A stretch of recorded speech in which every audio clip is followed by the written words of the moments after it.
Mumbai metropolitan region is almost 2 times the size of Goa, larger than the country of Brunei. और अगर एक independent province होता तो ये 6 और स्टेट्स और टेरिटरीज से बड़ा होता। पॉपुलेशन वाइज ये नेदरलैंड से ज्यादा पॉपुलेटेड है। ये एसेंशियली एक लार्ज मेट्रोपोलिस है जो कंसिस्ट करता है 9 म्युनिसिपल कॉर्पोरेशंस जैसे कि ग्रेटर मुंबई, ठाणे, कल्याण डोंबिवली, नवी मुंबई, उल्हासनगर, भिवंडी, वसई विरार, मीरा भाईंदर, पनवेल, 9 और म्युनिसिपल काउंसिल्स जैसे अंबरनाथ, दुर्गा बदलापुर, माथेरान, कर्जत, खोपोली, पेण, उरण, अलीबाग, पालघर और 1000 विलेजेस जो ठाणे, रायगढ़ और पालघर डिस्ट्रिक्ट्स में आते हैं। इस सिटी का पॉपुलेशन लार्जली कॉन्सेंट्रेटेड है ग्रेटर मुंबई के around, which is served by several independent municipal transport corporations run by local municipalities. बस फ्लीट की साइज के अकॉर्डिंग बेस्ट और एनएमएमटी सबसे आगे है। बेस्ट के पास 3600 बसेस है जबकि एनएमएमटी के पास 570 बसेस है। मुझे एमबीएमटी और वीवीएमटी के लिए नंबर्स नहीं मिले, जबकि एक और चीज इंटरेस्टिंग है नोट करने के लिए। 2011 सेंसस के अकॉर्डिंग नवी मुंबई का पॉपुलेशन कल्याण डोंबिवली के पॉपुलेशन से कम था, 11 lakh versus 15 lakh.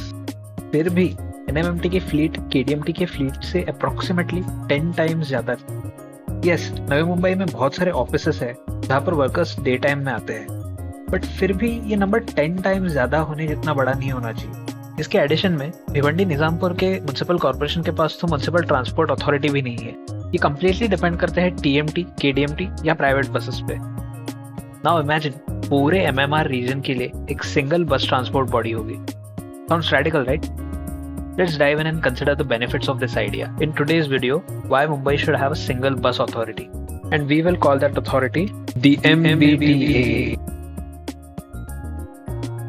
Benefit number 1 है improved coordination.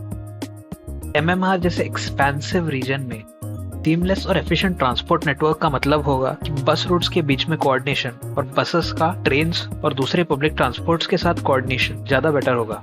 एक सिंगल बस ऑपरेटर ज्यादा बेटर इक्विप्ड होगा कोऑर्डिनेट करने में और सिंक्रोनाइज करने में अक्रॉस पूरे नेटवर्क। एमबीटी इस तरह से बसेस शेड्यूल कर सकेगा कि रात को लास्ट ट्रेन से उतरने के बाद भी आपके लिए बस खड़ी रहेगी और सुबह घर से स्टेशन की डायरेक्शन में।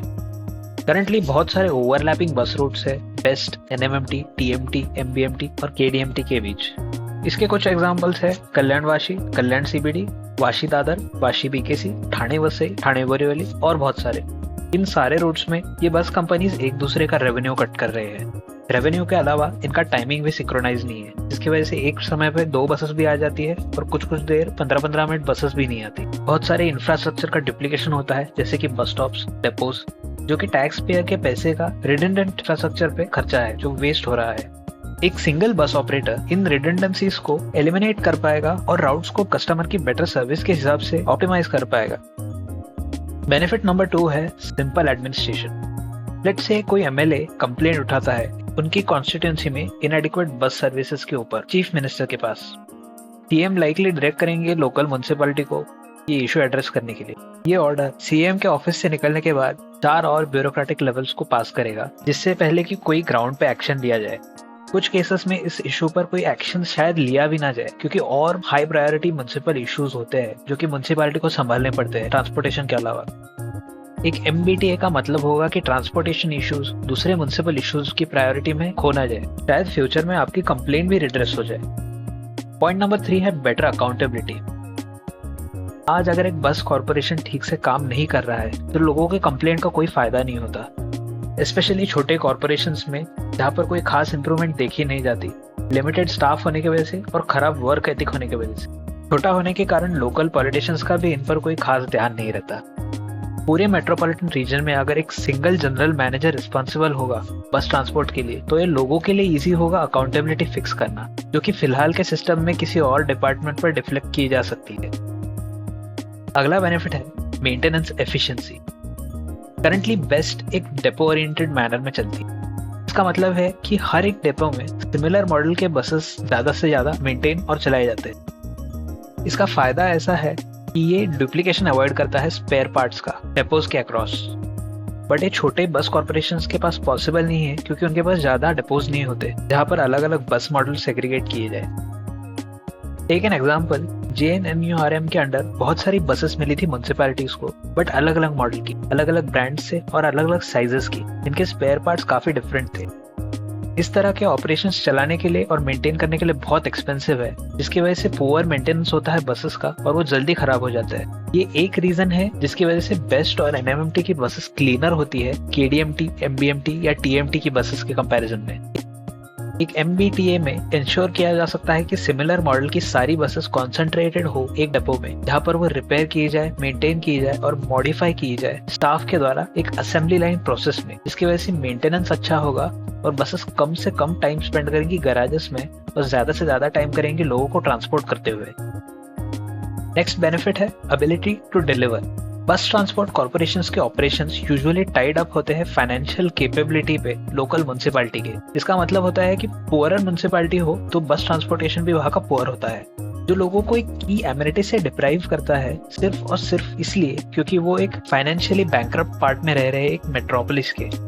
एक एमबीटीए स्टेट गवर्नमेंट के लिए फंड डिस्बर्स करना एफिशिएंट बनाएगा, जिसकी वजह से पूरे एमएमआर के अक्रॉस सिमिलर ट्रांसपोर्ट एक्सपीरियंस होगा और फंड्स डायरेक्टली फ्लो होंगे इंस्टेड ऑफ करंट सिचुएशन जहां पर इनडायरेक्टली म्युनिसिपल कॉर्पोरेशंस को जाते हैं और म्युनिसिपल कॉर्पोरेशंस के थ्रू म्युनिसिपल कॉर्पोरेशंस के ट्रांसपोर्ट अथॉरिटीज। करंट मॉडल जहां पर बहुत सारी बस ट्रांसपोर्ट अथॉरिटीज है, वहां पर लास्ट माइल कनेक्टिविटी स्टेशन से बहुत खराब है, जिसकी वजह से रिक्शा मोनोपोली को राइज हुआ है। एक स्ट्रॉन्गर रीजनल पब्लिक बस ट्रांसपोर्ट अथॉरिटी सिर्फ प्राइवेट नंबर्स रोड पे से कम नहीं करेगा, बल्कि ट्रांसपोर्टेशन अवेलेबल कराएगा उन पेरिफेरल विलेजेस में जहां पर मेजर हाईवे से दूर होने की वजह से आज तक बस नहीं पहुंच पाई है। बहुत सारे अंडर एक्सप्लोर्ड डायरेक्ट राउट्स जैसे कल्याण विरार, वसई पनवेल, कल्याण अलीबाग, करजत पनवेल पर फ्रीक्वेंसीज एनहांस करके मोबिलिटी पूरे रीजन के अक्रॉस इंप्रूव की जा सकी। MBT equitable transport experience provide करा पाएगा पूरे एमएमआर के अक्रॉस ताकि यूनिफॉर्म डेवलपमेंट हो पूरे एमएमआर में। नेक्स्ट बेनिफिट है फाइनेंशियल लेवरेज। एक बड़ा पब्लिक कॉर्पोरेशन ग्लोबल स्केल पर अपने वजन का इस्तेमाल कर सकता है, अपनी साइज को लेवरेज कर सकता है। जब बेस्ट जैसा बड़ा कॉर्पोरेशन 800 नए बसेस का टेंडर फ्लोट करता है, तब ये बड़ा कॉन्ट्रैक्ट होने की वजह से कई ग्लोबल फर्म्स इस पर कम्पीट करते हैं। पर जब केडीएमटी जैसा छोटा कॉर्पोरेशन फ्लोट करता है 30 बसेस का टेंडर, तब उस पर इतना ज्यादा रिस्पांस नहीं होता और रिलेटिवली छोटे और पोटेंशियली कम क्वालिटी के फर्म्स बिड करते हैं। इसके अलावा एक बड़ा कॉर्पोरेशन अपनी साइज के लेवरेज के इस्तेमाल से ओवरऑल कॉस्ट भी कम करा सकता है और एक कोई स्पेसिफिक टेक्नोलॉजी इंप्लीमेंट करने के लिए भी मजबूर कर सकता है। हर सिचुएशन में बड़े कॉर्पोरेशन के पास नेगोशिएटिंग टेबल पर पावर होगी। बेस्ट के पास इतने सारे बसेस होने की वजह से चलो ऐप जैसे प्रोजेक्ट्स चलाना फीजिबल होता है, जहां पर आपको लाइव ट्रैकिंग भी मिलती है और बुकिंग भी। चलो जैसे प्राइवेट फर्म्स छोटे बस कॉर्पोरेशंस पर अट्रैक्ट नहीं होते क्योंकि कॉस्ट टू बेनिफिट रेशियो ही इतना कम है। एक मेट्रोपॉलिटन बस ट्रांसपोर्ट अथॉरिटी अपने फाइनेंशियल लेवरेज का इस्तेमाल करके इनोवेटिव सॉल्यूशंस इंप्लीमेंट कर पाएगी अच्छे स्केल पर, जिसकी वजह से लोगों की तकलीफ कम हो और चेंज के लिए झगड़े कम हो जाए एनसीएमसी कार्ड के थ्रू। इन समरी, एक मेट्रोपॉलिटन बस ट्रांसपोर्ट अथॉरिटी बहुत सारे बिग टिकट इश्यूज सॉल्व कर पाएगी, जैसे कि लैक ऑफ कोऑर्डिनेशन हो, कॉम्प्लेक्स एडमिनिस्ट्रेशन स्ट्रक्चर हो, लैक ऑफ अकाउंटेबिलिटी हो, मीडिया कवरेज इश्यूज हो, पुअर मेंटेनेंस हो, इनएडिक्वेट राउट्स हो या फिर इनएबिलिटी टू इनोवेट हो।